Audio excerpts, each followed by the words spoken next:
How you doing, folks? Let me show you something that I've been thinking about recently.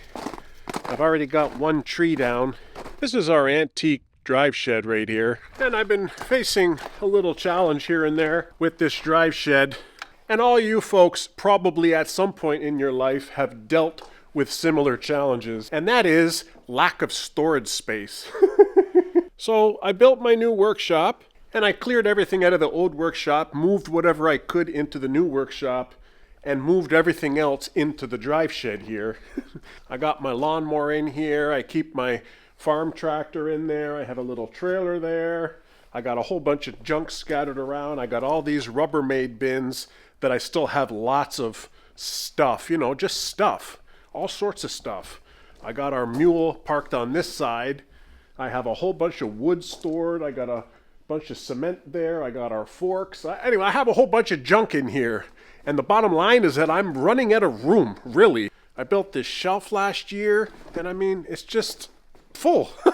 It's like I need another shelf. But there's two challenges with this drive shed. One, obviously it's not big enough. Two, it's not 100% closed in. So you can see the barn board over time, there's cracks. It's almost like it needs to be refaced with some new barn board either on the outside or the inside, because you still get snow coming in. And when it's like a bad snowstorm and it's blustery and blowing around all over the place, it still lets snow through the cracks, believe it or not. So I've been seriously thinking, how can I get myself some more storage space? This is part of the horse paddock here. That's a little lean-to shelter for the horses. So there's nothing that I can do on this side. We have the electric fence here. We have a gate to go in and out. So this side basically is out of the question. But now the other side is where I got this idea. It's got a really good height for the ceiling, Like it's really high. So what I think is that on this side, I'll be able to build some kind of a lean-to structure. And I don't know exactly how far out I would go. Maybe somewhere over here. I don't want to take out that tree there, but I can take out that tree. And that'll give me, I'll have to ask my neighbor to get his excavator to remove the stumps. And I'll level it all out here. And I'll get some gravel down. And I think this will be a really nice shelter, to store stuff. Store anything, wood, or I could park my tractor in here even, or I don't know, anything, my lawnmower. What happens if I get one or two more implements for my tractor? I'm gonna have no place to put them except outside. Then they start getting rusty. So I think this is a really good idea, and I think this is a good project for me to take on this coming year. Spring, summer, fall, I have no idea. Especially if I can get my sawmill. If I can get my sawmill, then I can start producing some of my own boards to use to make this thing, and it wouldn't even cost me a whole lot if I could direct any money that I have to the sawmill. That's my plan anyways. So today, what I'm going to do is cut a couple more of these trees down, get them limbed and all that. I'll take you guys along for the ride. Pretty much all the chainsaws that I've invested in over the past few years are all the Stihl brand. One of the things I really like about the Stihl brand is that they pretty well start up, no problem, every time. Oh, see, one pull. Now I've had a small Echo brand that I bought from Home Depot years ago. It's a little small one. I didn't have a big property, so I didn't need a big one. But man, I used to get so fatigued trying to start that stupid little chainsaw. I would pull on that thing like 30 times and I couldn't get it to start. It's like, geez whiz. But with the Stihl, it starts easy.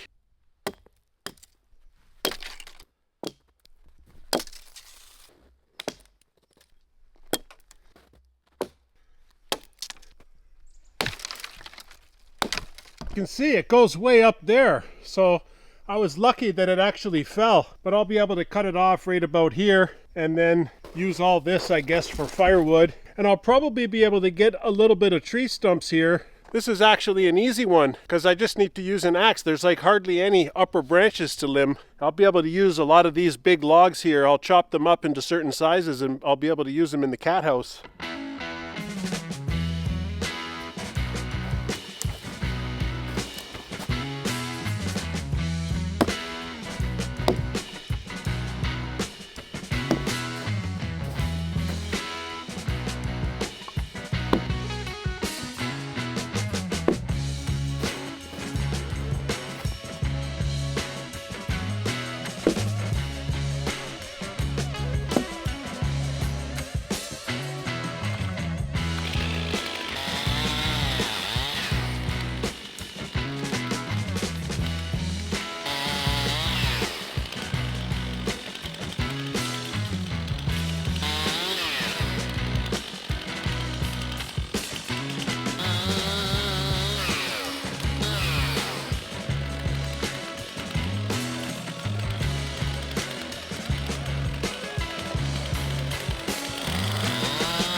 watch it not to get too hot. Oh. Ooh, hot, hot, hot.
I got a bunch of wedges in there, but it ain't coming over, and it's starting to get me mad, and I definitely don't want to keep working at it and have it fall the other way. That wouldn't be good.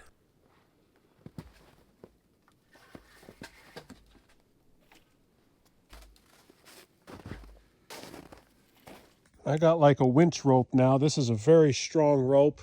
I've chucked it up there, and it's way up on the branch. I've wrapped it around. Let's see if I can get this to work.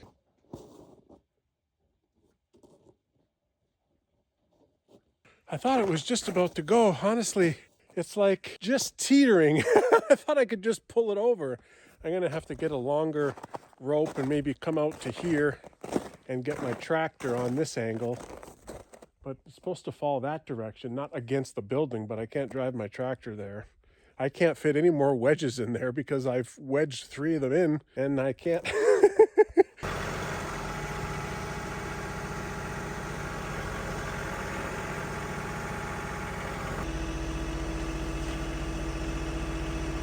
Okay, it looks like I got it to come down. I couldn't get a perfect shot of it though. I wanted to make sure my tractor was further away so it doesn't fall on the top of the tractor. You know what I mean? What are you doing? You want to play Kong, don't you? Live and learn. I just thought the tree was teetering and it would just need a little tug. I didn't think it would need so much force to, you know, get it down.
make some firewood while we got some nice sunny weather.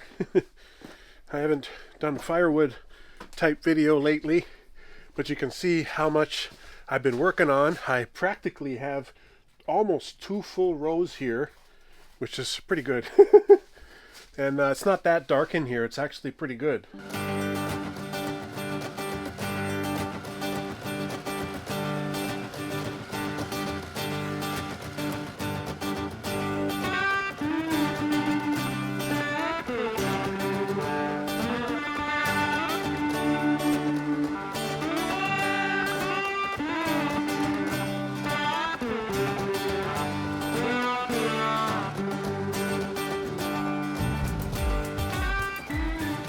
It's actually really cool to be able to come under here, and I mean, it's a nice day today, but I've been under here when it's really snowing out just to get a little bit of work done. You can see that I've done a lot since the last firewood video.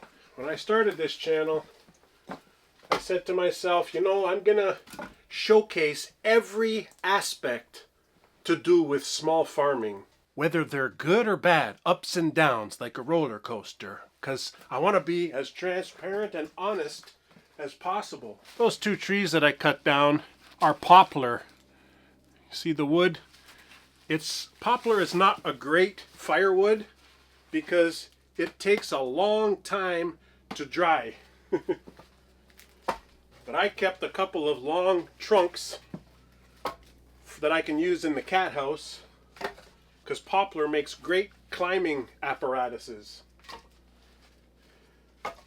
And I got a couple of big 8-foot logs saved for when I get my sawmill. I don't think I ever want to completely enclose this area, because you got to watch it when you're dealing with a gas engine like the engine that's on the log splitter. You don't want to be sucking on those carbon monoxide fumes, you know.